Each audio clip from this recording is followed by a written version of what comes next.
Bonjour à tous. Le thème que nous allons aborder aujourd'hui, c'est le calme. Ouais, savoir vivre avec sagesse. Vous allez me dire, comment on fait? Comment pouvons-nous vivre de nos jours avec sagesse? Je vous dis tout dans ce podcast. Alors, je vais vous donner plusieurs points qui vont vous aider à ce sujet. Les pensées négatives. Vous savez quoi? Laissez-les passer et observez-les de loin. Laissez passer les pensées négatives. Il faut avoir de la gratitude. Ouais. Apprenez à valoriser ce que vous avez déjà. C'est très important. On ne se rend pas compte, mais on a des choses dans la vie que d'autres n'ont pas. Et ça, c'est une richesse. Ça, le reconnaître et apprécier ce que l'on a, c'est très important. Ensuite, simplifiez ce que vous faites. Oui, il faut se concentrer sur ce qui compte vraiment. Il faut que tu ranges ton monde. Il faut éviter de travailler sur plein de choses en même temps. Comme on dit, step by step. Concentre-toi sur ce qui compte vraiment.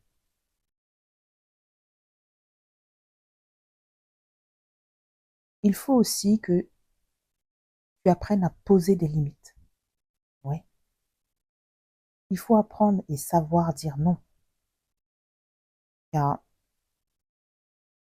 il faut prioriser ce qui te donne du bonheur.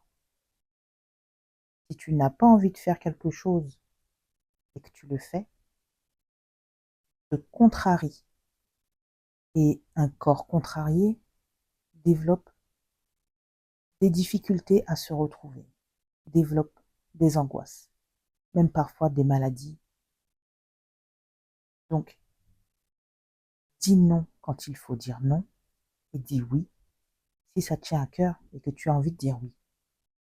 Ne dis pas oui pour faire plaisir, dis oui pour te faire plaisir. Nuance. Donc n'oublie pas ça. Pose des limites. Ensuite, tu dois laisser partir ce qui doit partir. Oui, ça peut être une relation amoureuse, ça peut être une relation professionnelle, ça peut être un objet, ça peut être beaucoup de choses. Quand une chose doit sortir de ta vie, il faut la laisser partir. Il faut accepter de ne pas contrôler et surtout accepter les choses comme elles sont. Car c'est la vie et beaucoup de choses arrivent dans notre vie et repartent. Et toute chose, toute personne, tout événement, tout emploi a une durée de vie dans la vie. Et ce sont que des étapes à franchir. Ce sont des étapes aussi parfois douloureuses, mais très enrichissantes. Donc, fais confiance à la vie.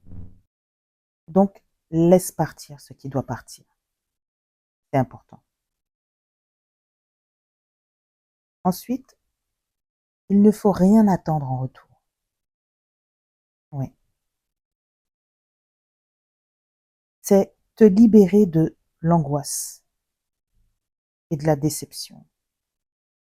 Ce n'est pas du commerce ni un investissement d'agir avec un but sincère. La paix, c'est donner sans attendre de recevoir. Oui. Quand tu donnes quelque chose, n'attends pas un retour. Car parfois, le retour que tu vas attendre, c'est pas le même retour que la personne va te donner et tu seras déçu.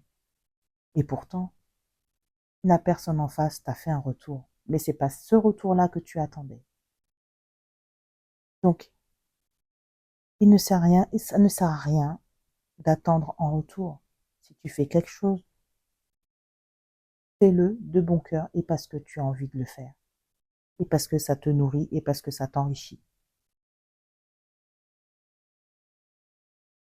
Il faut aussi vivre dans le présent, le moment présent.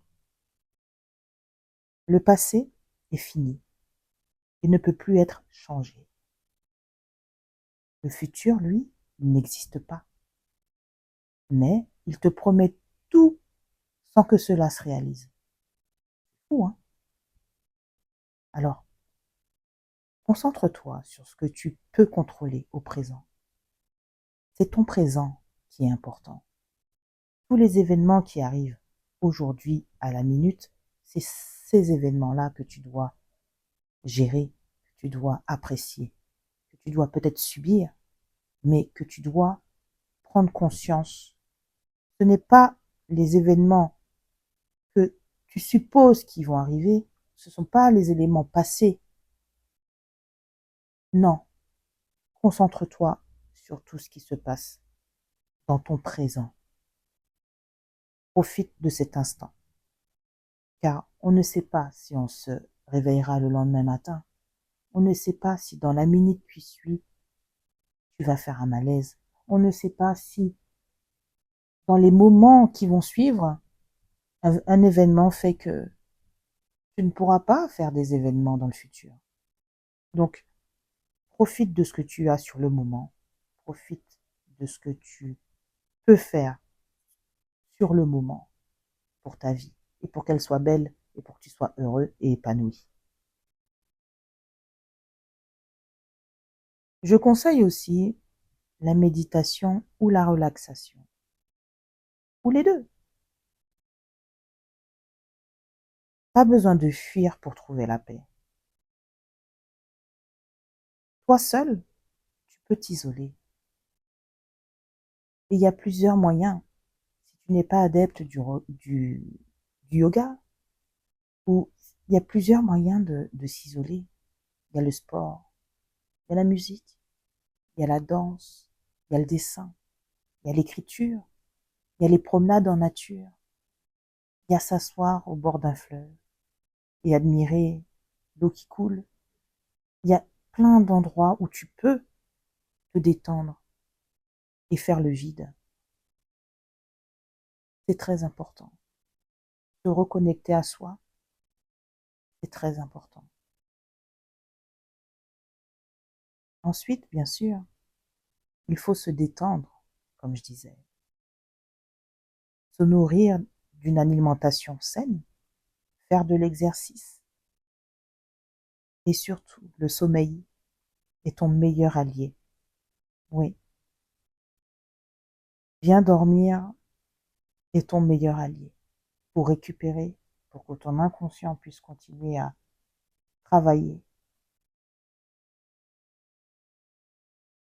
Et aussi, une chose qui est très très très très en vogue, mais qu'il faut arrêter, il faut stopper la critique destructrice. C'est l'absence de paix intérieure et le conflit avec soi-même qui fait qu'on critique. Tu seras éternellement insatisfait et donc jamais au calme, à gaspiller ton énergie à t'occuper des autres. Il vaut mieux se concentrer à perfectionner ses compétences pour une ouverture vers ta paix intérieure. C'est toi qui es important. Si tu critiques l'autre, c'est que tu es jaloux ou jalouse de l'autre. Pourquoi tu critiques? Peut-être parce que tu ne peux pas faire autant? Pourquoi tu critiques? Peut-être parce que tu penses que tu es meilleur. Non. Il faut pouvoir respecter l'autre, ses faiblesses, ses compétences, ses objectifs. Critiquer ne sert à rien. Si tu critiques, tu es d'office inférieur à l'autre. Parce que tu te sens vulnérable, donc tu critiques, tu attaques. Non, ce n'est pas de la sagesse. Donc on stoppe la critique destructrice. Il faut être tolérant et savoir cultiver la différence. C'est très important. Nous ne sommes pas tous pareils. Nous n'avons pas grandi tous au même endroit, dans le même pays, dans les mêmes religions, dans les mêmes familles, dans les mêmes éducations.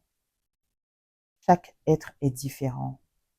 Il faut savoir cultiver la différence et accepter l'autre tel qu'il est.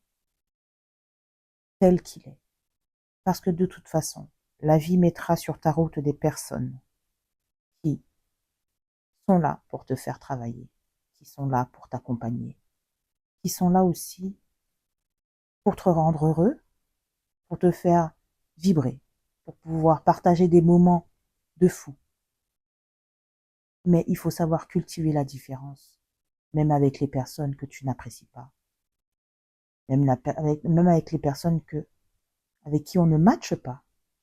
Tout est une question d'énergie. Tu ne peux pas t'obliger à apprécier quelqu'un s'il n'y a pas le feeling, certes, mais il faut tout de même respecter cette personne. Et ça s'appelle cultiver la différence. Car même si cette personne, aujourd'hui, ne t'apporte pas ce que tu veux, un jour, elle le fera.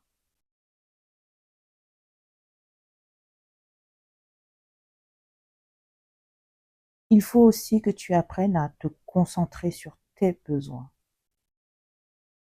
Prends soin de tes besoins fondamentaux. Et la clé sera la paix intérieure. Oui, ton corps te parle. C'est ton corps que tu dois écouter avant tout.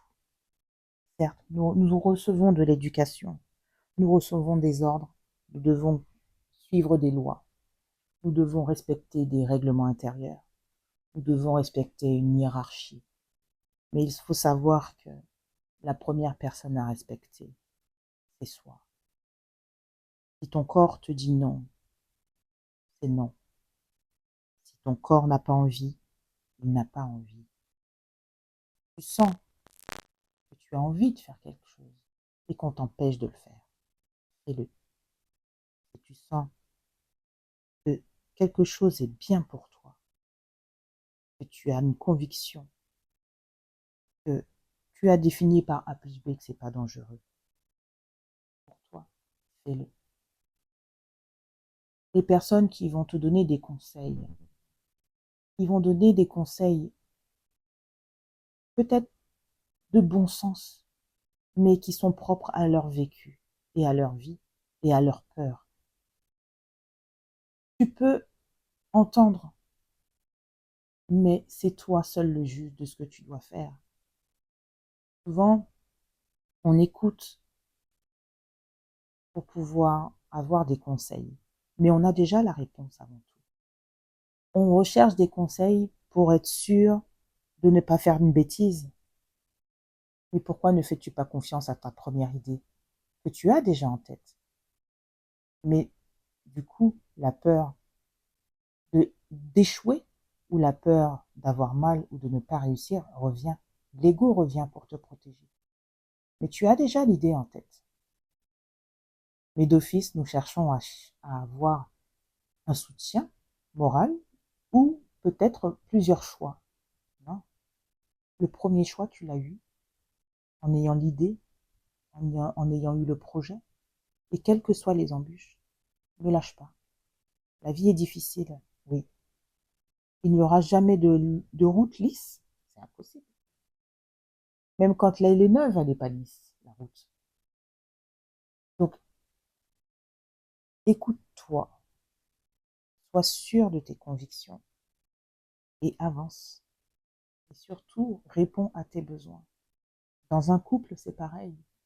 Si tu as envie de faire quelque chose, si tu as tes besoins, ne les oublie pas pour faire plaisir à l'autre. Parce que tu deviens quelqu'un d'autre. Tu n'es plus toi-même. Et c'est à partir de ce moment-là que la vie de couple se dégrade. Faire passer les besoins de l'autre avant ses besoins, c'est changer. Et votre partenaire vous a connu en tant que vous-même. Donc attention à ça. Respectez vos besoins.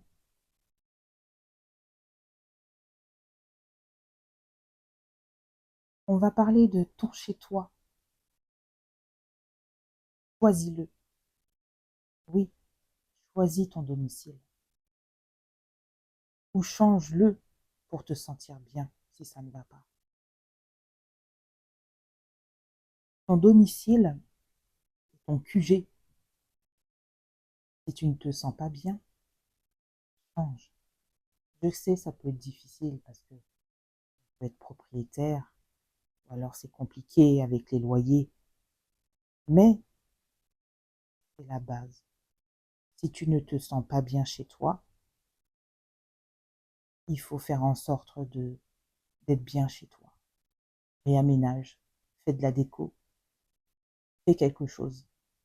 Mais c'est ici, dans cet endroit, que tu trouves toute la force pour pouvoir te relever quand ça va pas.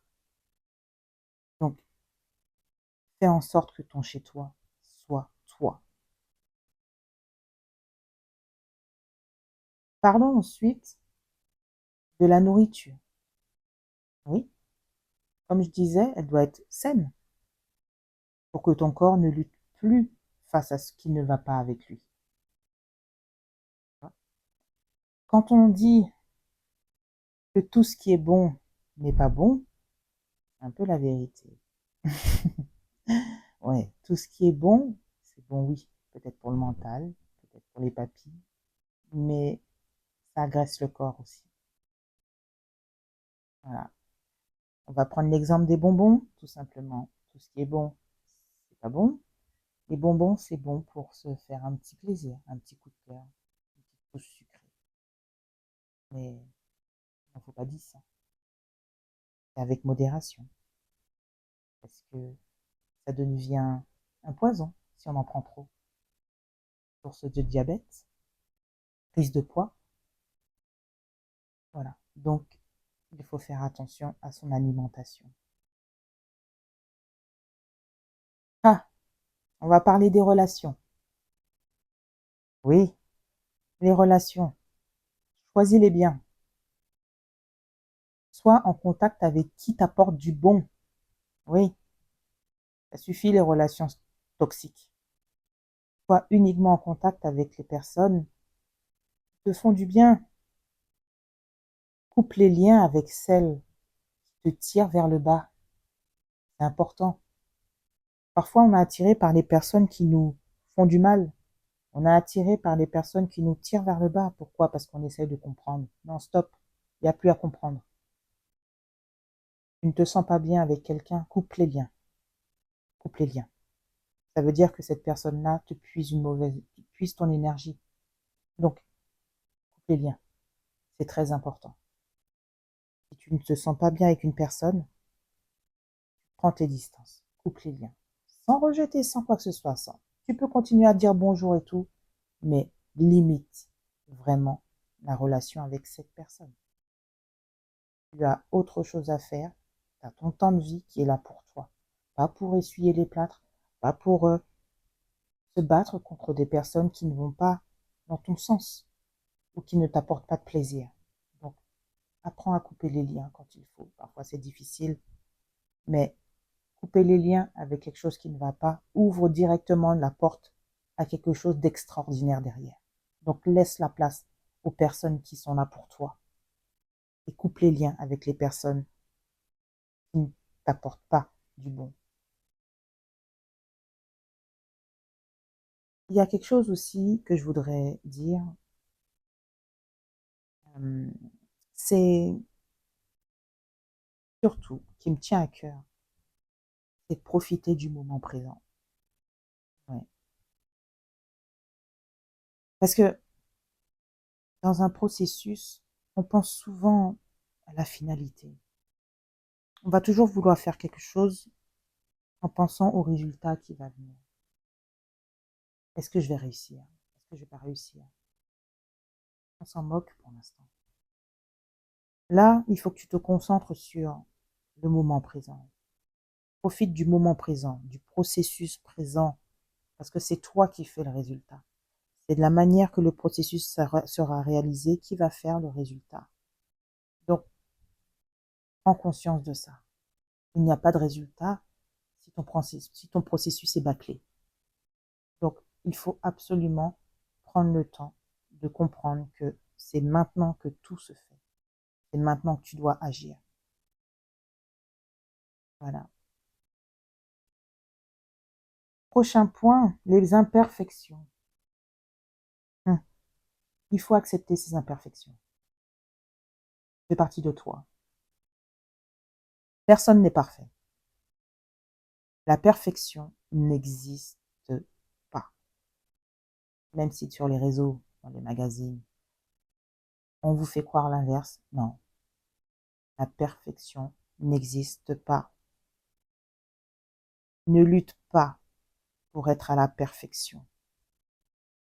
Dans un monde où la perfection n'existe pas, encore une fois. Fais juste le meilleur de toi-même. Oui, il faut que tu fasses à chaque action le meilleur de toi-même. C'est accepter de se tromper. C'est ça la vie. Et surtout, c'est ton identité.